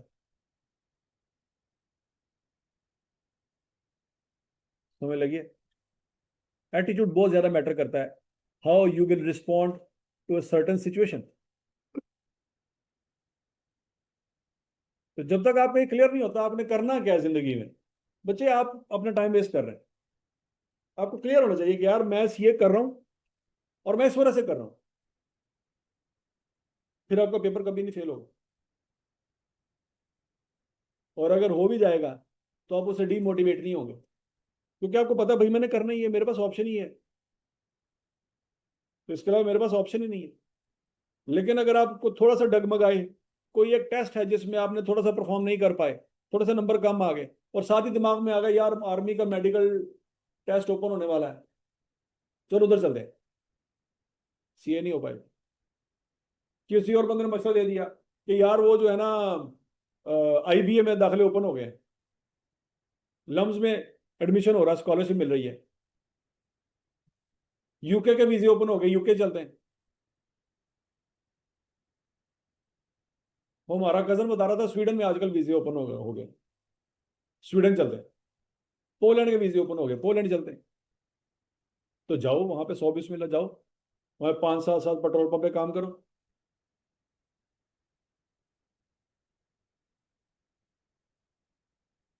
नौकरियां करो, खज्जल खुआरी करोगे। एफएससी की बेस पे आपको वहां पे कोई अच्छी जॉब तो नहीं मिलनी। पेट्रोल पंप पे नौकरी करेंगे आप, तो वो जिंदगी से भी ज्यादा टफ है। अब चूंकि खुद डिसीजन लिया था यूरोप में जाने का, अब आप पीछे बैठ के रो भी नहीं सकते, किसी को बता भी नहीं सकते कि तुसी मैनू कल ऐसे। तो फिर बंदे वहां पे भी बैठ के डिप्रेशन में आ जाते हैं। अब घर की दसिए, पूरे गांव वालों को तो पता मुंडा यूरोप गया।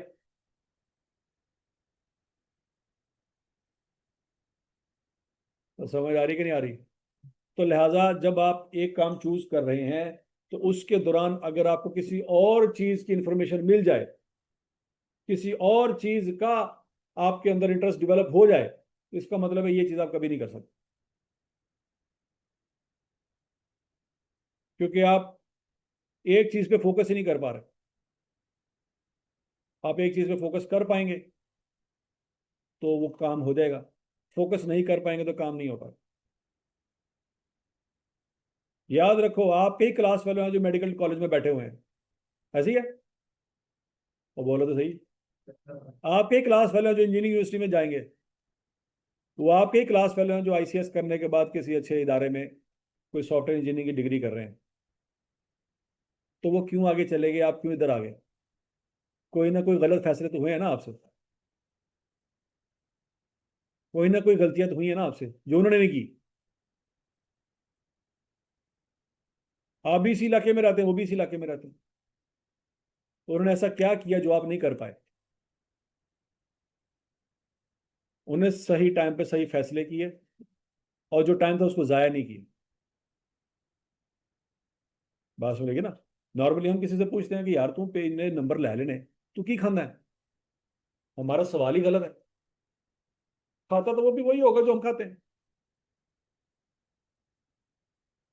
हमारा सवाल ही गलत है। हम सवाल उससे पूछना ही नहीं चाहते तुम्हारी कामयाबी का राज क्या है, क्योंकि जो कामयाबी उसने हासिल किया वो अगर अपनी मुशक्कत बताए आप कभी नहीं कर पाएंगे। तो लिहाजा आप उससे पूछते ही नहीं है, आप सब कुछ डाल लेते हैं उसकी रोटी पे कि रोटी क्या खाता है। क्योंकि जो मेहनत वो बताएगा वो मेहनत हम कर नहीं सकते, लिहाजा हम पूछते ही नहीं है। ऐसे कल मिट्टी पाओ। बात समझ आई कि नहीं आई? तो बच्चों आज अपने घर जाके ना थोड़ी देर के लिए सोचना है कि यार वाकई ये सीए का फैसला मैंने लिया है। नंबर 1, सीए मैंने कर लिया तो उसके बाद मैंने क्या करना। नंबर 3, सीए करने के लिए मुझे क्या क्या क्या क्या मुसीबतें बर्दाश्त करनी पड़ेंगी, ये आपको क्लियर होना चाहिए। नंबर 4, सीए करने के दौरान अगर मुझे बाहर के मुल्क या किसी और यूनिवर्सिटी में कोई अपॉर्चुनिटी मिल गई, तो उस वक्त मैंने क्या फैसला करना है।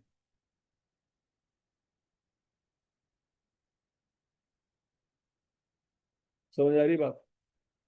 तो ये चीजें डिफाइन करेंगी कि 6 साल में आपका सीए होगा कि नहीं होगा। अगर इन चीजों के जवाब आपने नहीं ना ढूंढे, फिर सीए की कोई टाइमलाइन नहीं है कितने सालों में आपका सीए हो। समझ आ गई बात की? अभी क्लास कितने बजे शुरू हुई थी? कितने बजे खत्म होनी है? 1 बजे। चले आज हम सिलेबस डिस्कस कर लेते हैं।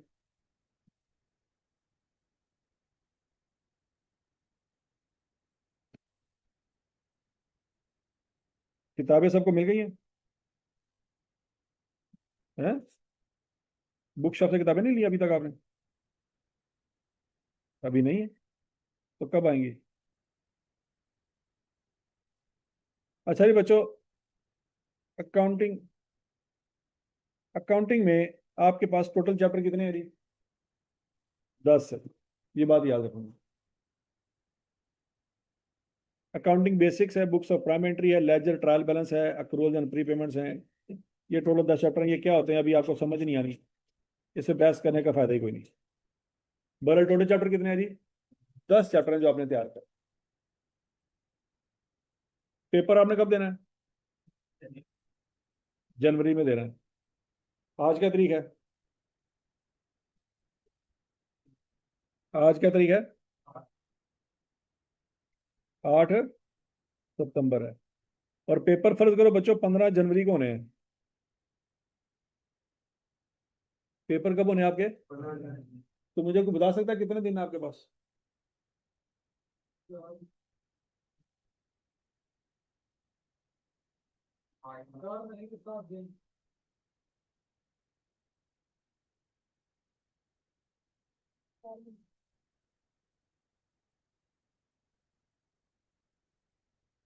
हाँ जी। 4 महीने के 5 महीने 7 दिन। कन्फर्म है ना? तो अगर 4 महीने के दिन हिसाब लगाए दें तो कितने दिन बनते हैं? 120 जमा 7।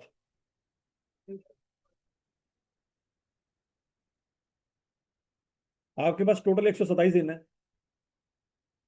ऐसे ही है। और किताबें कितनी हैं? 3 किताबें हैं।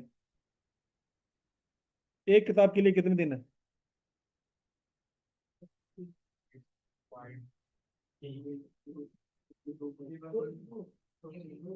42 डेज।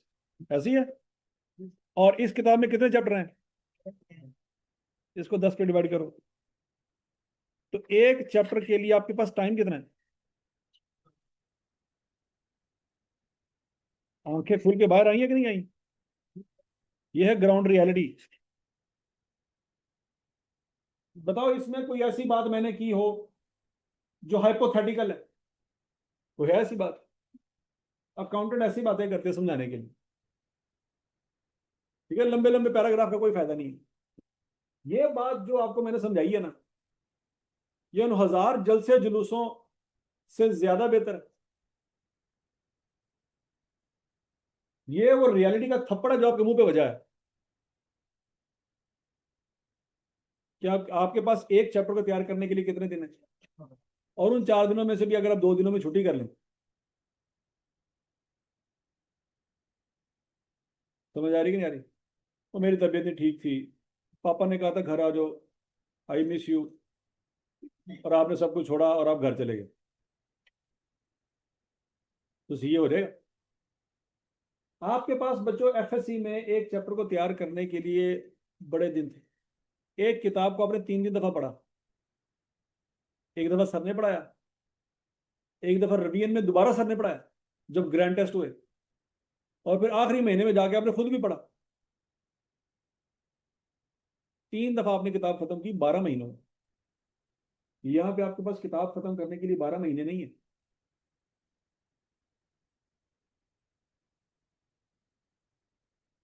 क्या ये बात समझ आ रही है? दूसरी बात, इसके चैप्टर सबसे कम है। क्यूएम के चैप्टर कितने हैं? 12। उसमें तो पर डे और भी कम हो जाएगा काम। और इकोनॉमिक्स के, उसके कितने लेक्चर हैं, कितने चैप्टर हैं? उसके तो वॉल्यूम भी 2 हैं। वो इकोनॉमिक्स वाली बुक के वॉल्यूम भी 2 हैं। समझ आ रही कि नहीं आ रही? तो आप 19 चैप्टर हैं तो आप खुद हिसाब लगा लें। अगर इकोनॉमिक्स के भी आपके पास 42 दिन है और 19 चैप्टर हैं, तो क्या आंसर निकलेगा?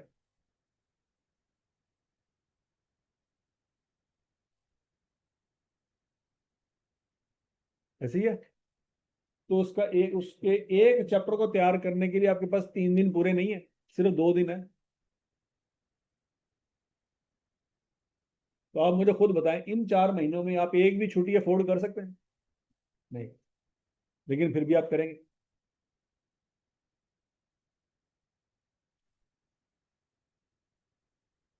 तो बात समझ आ रही कि नहीं आ रही? ये वो ग्राउंड रियलिटी जो है, इससे ज्यादा स्ट्रेट फॉरवर्ड बात मैं नहीं कर सकता। ये बात आपको समझाने के लिए काफी है, आपको जगाने के लिए काफी है कि भाईजान एक चैप्टर पढ़ने के लिए आपके पास मैक्सिमम 2 दिन है। आप समझते हैं कि इस चैप्टर को पढ़ाने के लिए सर के पास दोबारा जिंदगी में मौका मिलेगा? मुझे बता दो, क्या आपको लगता है कि सर एक दफा चैप्टर खत्म करने के बाद रिवीजन में दोबारा पढ़ा सकेंगे? आपके पास टाइम ही नहीं है, रिवीजन का टाइम आपके पास नहीं है। इसका मतलब है जो चीज पढ़ रहे हो वो पहली और आखिरी दफा है।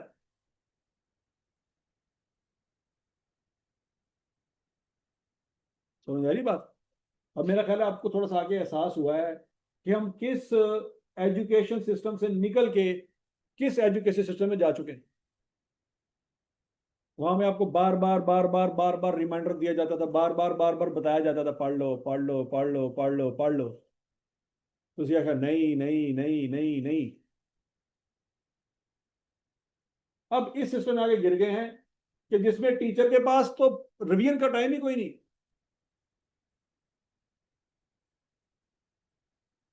तो टीचर यहाँ पे आपको बार बार झंझोड़ के नहीं कहेगा भाईजान पढ़ लो, क्योंकि टीचर को पता है मैं मैक्सिमम सिलेबस इनको एक दफा खत्म करा लूं बहुत बड़ी अचीवमेंट है।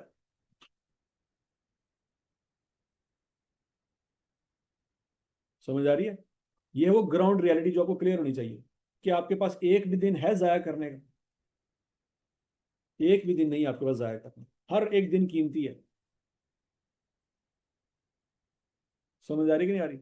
जिस दिन अकाउंटिंग में खासतौर पर मैं कह रहा हूं, जिस दिन आपने एक भी छुट्टी की अकाउंटिंग में, अगला पूरा टॉपिक आपका खत्म। आपको नहीं समझ आनी क्या हो रहा है। और मजे की बात यह है, आपका क्लास फेलो भी आपको समझा नहीं पाएगा कि सर ने की पढ़ाया। अकाउंटिंग में पॉसिबल नहीं। ये बात मेरी आप पल्ले बांधो। नहीं यकीन आता तो आपकी क्लास में पिछले बैच वाले बच्चे बैठे हुए हैं, आप उनसे पूछ ले कि तुम पिछले बैच से इस बैच में आए क्यों हो, तो वो बताएंगे। अगर सच बोला उन्होंने कि भाईजान हमसे छुट्टी हो गई थी, कुछ मसले मसाइल हो गए थे, हमें कुछ छुट्टियां करनी पड़ गई। जब वो छुट्टियां की उसके बाद जब क्लास में तो समझ नहीं आ रहा था हो क्या रहा है। और जब समझ नहीं आया तो फिर हमें क्या करना पड़ा? बैच शिफ्ट करवाना पड़ा।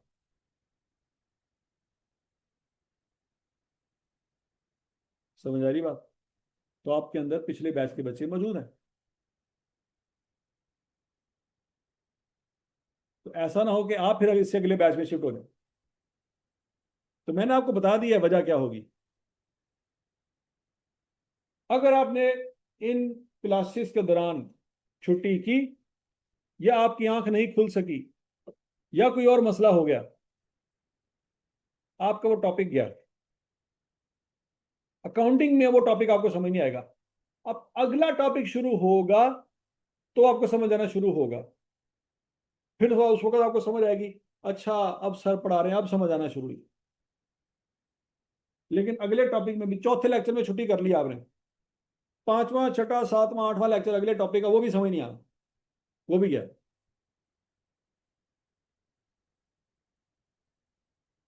ठीक है? फिर आप अपने क्लास वाले से कहेंगे यार मैनू पढ़ा दे। वो कहेगा यार मैं तेन मैनू पता ही नहीं तेरा मसला की है, मैं तेन कितों पढ़ावा। वो पढ़ाएगा, वो उसकी आपको समझ नहीं आनी। फिर आप यूट्यूब पे बैठेंगे लेक्चर ढूंढने की कोशिश करेंगे, क्योंकि उसका मेथड आपके टीचर के मेथड से थोड़ा सा डिफरेंट है, आपको उसकी भी समझ नहीं आएगी। और अल्टीमेटली नतीजा ये निकलेगा कि अकाउंटिंग दुनिया का मुश्किल तरीन पेपर है, ये आप उसके बारे में फैसला कर चुके हो। हालांकि मसला ये नहीं था, आपके बाकी क्लास वाले भी थे, उन्होंने अकाउंटिंग पास कर ली। तो आप क्यों कह रहे हैं कि अकाउंटिंग दुनिया का मुश्किल तरीन पेपर है? क्योंकि आप ये बात मानने को तैयार नहीं है कि यार मुझसे गलती हुई थी, मैंने छुट्टी कर ली थी, उसके बाद मेरा टॉपिक तैयार नहीं हो सका। और समझ आ रही बात? तो बच्चों याद रखना, एक जो मर्जी कर लें, एक काम आपने नहीं करना। कौन सा? छुट्टी नहीं कर। हाँ, अनटिल अनलेस कोई मजबूरी हो जाती है फैमिली में, आपको जाना पड़ता है, 100 बिस्मिल्लाह आप जाएं, उससे नहीं हम मना करते। तो समझ लगी है। ये ना हो कि आपके खानदान में कोई डेथ हो गई है, आप नहीं गए क्योंकि सर ने कही छुट्टी छुट्टी नहीं करनी, और पूरे खानदान वाले मुझे गालियां दे रहे हो कि पता नहीं केड़ा का टीचर है यार, केड़ी किताब पढ़ाता है, ऐसे फौतगी हो गई है तो मुंडा ही नहीं आंदा लो। तो समझ आ रही बात की। ऐसा कोई मसला नहीं है। लेकिन पॉइंट ये है कि अगर आपके सर में थोड़ा सा दर्द है, आप हॉस्टल में लेटे हुए हैं, तो यार थोड़ी सी एफर्ट करके क्लास में आके बैठ जाओ, कुछ ना कुछ तो पल्ले पड़ जाएगा। नहीं समझ आ रही। ये सुबह 4 बजे तक मोबाइल यूज किया है, अब 4:15 बजे नींद आ रही है और आप सो गए हैं, तो फिर आप उठेंगे कब? दोपहर के 2 बजे। तो क्लास तो गई। तो आपकी रूटीन का जो बेड़ा गर्क हुआ पड़ा है, किस किस वजह से हुआ पड़ा है? मोबाइल की वजह से। तो मोबाइल का इस्तेमाल थोड़ा सा कंट्रोल करें कि यार मैंने रात को जल्दी सोना है, मैंने सुबह टाइम पे उठना है। नहीं बात सुनेगी। वैसे माशाल्लाह आप सब मुसलमान हैं, कहना तो नहीं चाहिए, लेकिन मुसलमान तो फजर के वक्त ही उठता है। वाकई। नहीं नहीं, वो तो सोता है, ये उठता है। सर हम तो फजर पढ़ के सो जाते हैं। हंसी है। शाबाश। ठीक है, अपनी रूटीन सेट करो। नहीं, अगर आप कहते हैं तो आपके हिसाब से फिर क्लासेस असर के बाद रख लिया करेंगे, क्योंकि आप फजर के बाद सोएंगे तो फिर उठेंगे 2 बजे, तो फिर क्लास तो फिर 3 बजे 4 बजे शुरू होनी चाहिए, क्योंकि फ्रेश होने में 2 घंटे लग जाएंगे। नहीं बात लगी। और कल को नौकरी भी तो करनी है, तो नौकरी शाम को 4 बजे करनी है। ठीक है। तो अपनी कुछ एक्टिविटीज को आपको दोबारा रेगुलेट करना पड़ेगा, आपको उसको कंट्रोल करना पड़ेगा। यार जिन जिन चीजों की वजह से मेरी जिंदगी में जो है एक रूटीन फॉलो नहीं हो पा रही, या मेरा स्लीप साइकिल डिस्टर्ब हुआ पड़ा है, उन चीज़ों को साइड पे करो, अपनी नींद बेहतर करो, रेगुलेट करो अपने टाइम को, ताकि मैं क्लास में जा सकूं। सुबह 9 बजे पहली क्लास होती है आपकी, 9 बजे मैं क्लास में जा सकूं, और मैंने सारी क्लासेस टाइम पे पढ़ के मैंने घर आना है। समटाइम ऐसा भी होता है कि बच्चे सही रात जागते रहते हैं और क्लास के टाइम तक जागते रहते हैं, फिर कहते हैं कि हम क्लासा लवांगे पूरियां, फिर घर आके सो जाएंगे। ऐसे भी लेजेंड्स हैं। लेकिन वो लेजेंड जब सारी रात जागते रहते हैं और सुबह 9 बजे आके क्लास में बैठ जाते हैं, उनको कख नहीं पता चल रहा होता ये क्या हो रहा है। और समझ आ रही बात। कल सुबह 8:30 आना है। लो जी मुबारक हो। तुम हौली हौली फजर तक जरूर लेके आवांगे। खैरियत क्या हुआ?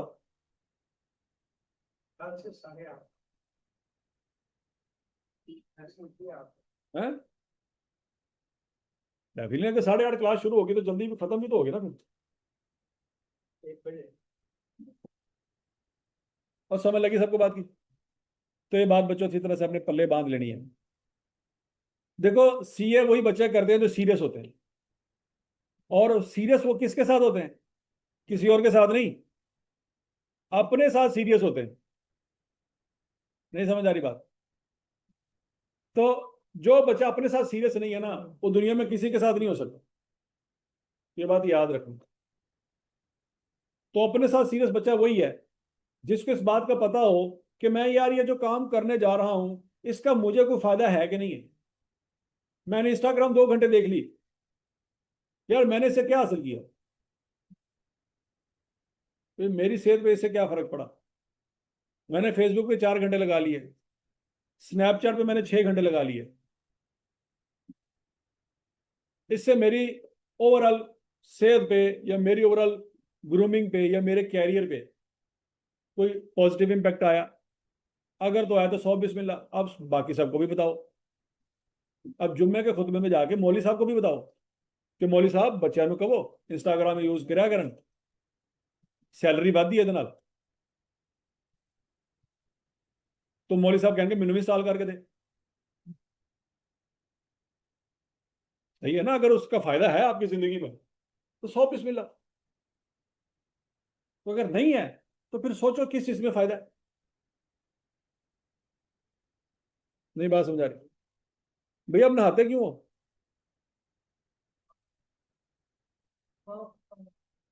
अपने आप को साफ सुथरा कर देगा किसी और को? तो इसका मतलब है आपको अपनी केयर करनी आती है। बचपन से लेके आज तक आपको पता है कि यार अपने आप का ख्याल खुद ही रखना है। वो जो घरों में मेहमान आते हैं और जाते वक्त आपको कहते हैं आप अपना ख्याल रखना, तो ख्याल रखने से क्या मुराद है? तो सुर्खी पाउडर लाना मुंह पे है? तो बात समझ आ रही है कि नहीं आ रही? उसका यही मतलब है भाईजान कि आप हर उस काम से अवॉइड करो जो आपके लिए डेंजरस है, और हर उस काम को फॉलो करो जो आपके लिए प्रॉफिटेबल है, जो आपके लिए बेनिफिशियल है। तो आज आप जरा 2 मिनट के लिए अपनी जिंदगी को रोकें और सोचें तसल्ली से बैठ के कि यार मेरी अपनी जिंदगी में मैं आज अगर इस मुकाम पे खड़ा हूं तो किन किन वजूहात की वजह से खड़ा हूं। सबसे पहले तो आपको पता लगेगा कि मेरे यार ही गंदे ने सारे। तो आप उन सारे यारों को करेंगे साइड में, ए हो जाओ साइड में। फिर आपको पता लगेगा कि भाई मोबाइल मेरे लिए सबसे ज्यादा टाइम कंज्यूमिंग प्रोसेस है, मेरा सबसे ज्यादा टाइम मोबाइल पे लग जाता है। फिर आप मोबाइल को करेंगे साइड में। फिर आप जरा 1 मिनट के लिए सोचें, आपके लिए दिन इतना लंबा हो जाएगा कि खत्म ही नहीं होगा। यकीन माने तजर्बा करके देखें। एक दिन के लिए मोबाइल बंद कर दो, दुनिया आपके बगैर भी चल जाएगी। एक दिन के लिए मोबाइल बंद कर, आपका दिन ही नहीं गुजरेगा। आप कहेंगे यार इतना लंबा दिन है यार, ये खत्म ही नहीं हो रहा। समझ लगी है? आपके टाइम में बरकत आ जाएगी। आप किताबें खोल के पढ़ेंगे, आप पढ़ते रहेंगे पढ़ते रहेंगे पढ़ते रहेंगे, टाइम गुजरेगा ही नहीं। लेकिन अगर आपने साथ मोबाइल रखा हुआ है, साथ चैप्टर खोला हुआ है, किस वक्त जोहर से इशा होगी पता ही नहीं चलना। और चैप्टर 10 पेज नंबर 1 ही है, दूसरा भी नहीं खोला अभी तक। वो पेज नंबर 1 था, वो पेज नंबर 1 ही है, पेज नंबर 2 भी नहीं हो सका, इशा हो गई।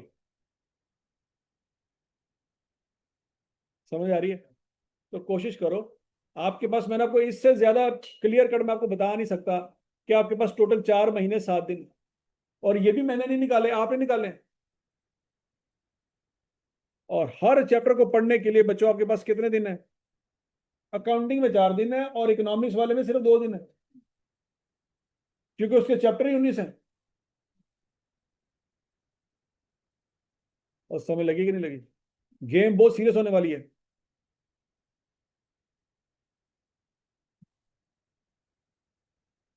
समय लगी है। गेम बहुत सीरियस होने वाली है बच्चों। अगली बात, कोई रिवीजन नहीं हो सकती आपकी, ये मैं आपको पहले दिन बता रहा हूं। रिवीजन का टाइम ही नहीं है, ना आपके पास है ना मेरे पास है। आप मेरे पास जनवरी में आके नहीं कह सकते सर जी वो रिवीजन तो करवा दें। और जनवरी में तो मसा मसा आखिरी चैप्टर खत्म होना हमारा। और क्लियर है? तो इसका बच्चों सीधा सीधा मतलब यही है कि जो सर आज पढ़ा रहे हैं ये पहली और आखिरी दफा पढ़ा रहे हैं। तो जो कुछ भी लिखना है, सुनना है, समझना है, आज ही समझना है। सर को आज ही रोको, सर यहां पे रुक जाएं, ये बात समझाएं, क्योंकि अब पल्ले कोई नहीं पई।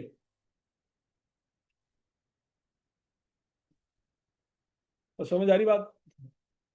सर को आज ही रोके कि सर 1 मिनट रुक जाएं, क्योंकि ये पहली और आखिरी दफा पढ़ रहे हैं।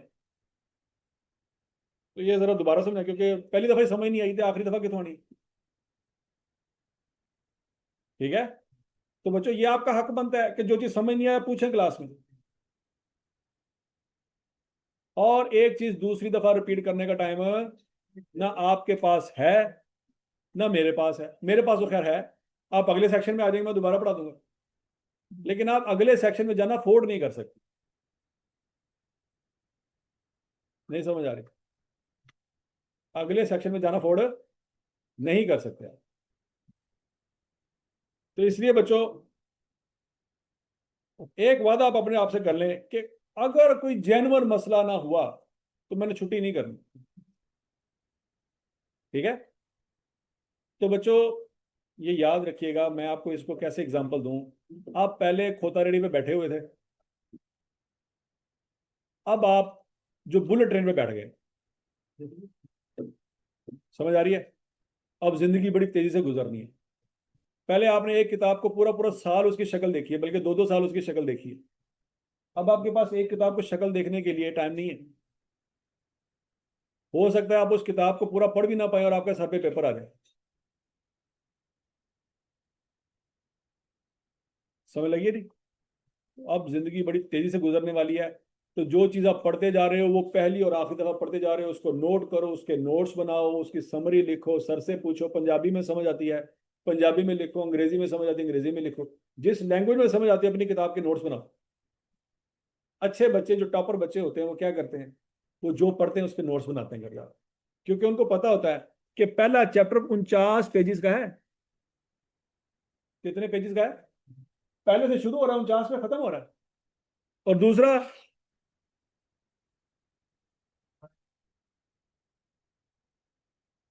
हाँ जी, 35 से 36 पेजेस का है। तो आप समझते हैं जिस दिन आपका पेपर होगा आप ये 49 पेजेस पढ़ेंगे। 49 पेजेस पढ़ने का टाइम नहीं होगा। जिस दिन पेपर है, फर्ज करो कल पेपर है दोपहर को 2 बजे, आप आज रात को बैठे हैं, आप कहते सुबह सुबह मैं फजर के वक्त उठूंगा, सारी बुक मैंने रिवाइज करनी है।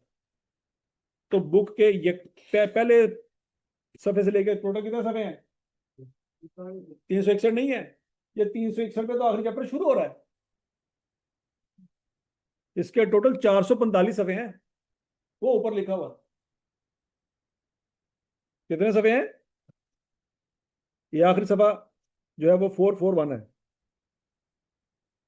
441 पेज है इसके टोटल। तो जिस दिन आपका पेपर है 441 सफे आप पढ़ लेंगे? नहीं। तो अक्लमंद बच्चा क्या करेगा? वो हर चैप्टर की समरी बनाएगा। तो हर चैप्टर की समरी वो कैसे बनाएगा? अब जब वो पहला चैप्टर पढ़ रहा होगा, उसमें जो जो इंपॉर्टेंट बातें होंगी वो एक पेज पे लिखेगा। वो पेज अपने कमरे में किसी दीवार पे लगा देगा कि इस पेज में मेरा पूरा चैप्टर है। और पेपर वाले दिन वो उठेगा, उन पेजेस को पकड़ के एक दफा रीड करेगा, तो उसके सारे चैप्टर तैयार हो जाएंगे। तो वो पेज वो बच्चा उसी वक्त तैयार करेगा जब पहले दिन से उसने सोचा हुआ है। क्या सोचा हुआ है? कि उसने समरी बनानी है। पढ़ने वाले बच्चे बड़े अच्छे अच्छे प्यारे प्यारे नोट्स बनाते हैं। समझ आ रही बात की कि नहीं आ रही? उसको पता होता है, पहले दिन पता होता है कि यार आखिरी दिन मैंने 10 चैप्टर कैसे तैयार करने, जिस दिन मेरा पेपर होगा मैं 10 चैप्टर कैसे रिवाइज करूंगा, मुझसे 10 चैप्टर रिवाइज नहीं होने, 450 सफा मैं कैसे पढ़ूंगा। और उसको ये भी पता लग गया कि सर ने कहा पहली और आखिरी दफा पढ़ा रहा हूं मैं। तो वो क्या करेगा? वो पहले दिन से बैठेगा, वो कहेगा मैंने इस चैप्टर में जो जो सर ने इंपॉर्टेंट बातें बतानी है ना मैंने लिखनी है, ताकि जनवरी में 15 जनवरी वाले दिन जब मेरा अकाउंटिंग का पेपर हो मैं वो बातें एक दफा पढ़ लूं, मेरे सारे चैप्टर तैयार हो जाए। ये बच्चा कभी फेल नहीं होगा, क्योंकि उसको पहले दिन पता है कि उसने आखिरी दिन क्या करना है। नहीं समझ आ रही बात? ठीक है। तो बच्चों आज का दिन आपके नजदीक तो जाया हो गया, मेरा ख्याल है अकाउंटिंग का क्लास नहीं हो सकी आज की। लेकिन मैं ये समझता हूं कि भाई आपको पता होना चाहिए कि आपने अकाउंटिंग शुरू कैसे करनी है और खत्म कैसे करनी है। समझ आ गई है? आपके एफएससी के नंबर जितने मर्जी हैं उससे कोई फर्क नहीं पड़ता।